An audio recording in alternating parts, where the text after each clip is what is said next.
স্বাধীনতার পরে দফায় দফায় যারা ক্ষমতায় এসেছে তারাই দুর্নীতিতে জড়িয়েছে।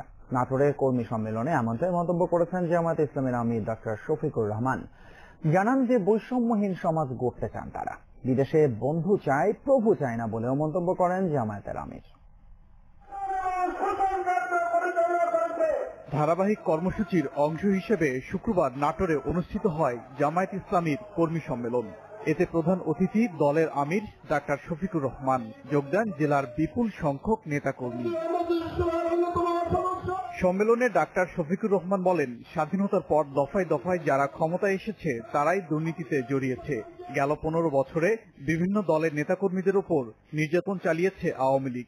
দ্রুত সংস্কার শেষে নির্বাচন দেওয়ার আহ্বান জানান তিনি।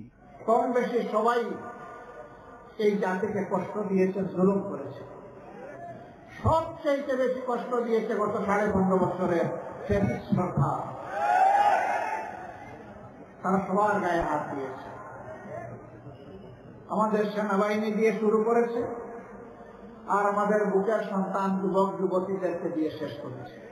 ডাক্তার শফিকুর রহমান বলেন, জামায়াত ইসলামী বৈষম্যহীন মানবিক সমাজ গড়তে চায়।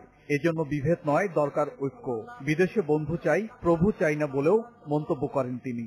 আমরা সমমর্যাদার ভিত্তিতে সকলের সাথে বৈদেশিক সম্পর্ক রক্ষা করব, কারো লাল চোখের দিকে আর আমরা তাকাবো না, এবং আমাদের দিকে কেউ লাল চোখ তুলে তাকান সেইটাও আমরা বরদাস্ত করব না। সম্মেলনে বৈষম্য বিরোধী আন্দোলনে নিহত আবু সাইদ ও মুগ্ধকে স্মরণ করেন জামায়াতের আমির। বুকের ভিতরে টুকুনি ছড়, বুক থেকে গুলি কর, 1-2-3টা গুলি করে তাকে ফেলে দেওয়া হবে, তারপরে তার লাশ নিয়ে অনেক নাটক করা। ওবায়দুর রহমান, যমুনা নিউজ।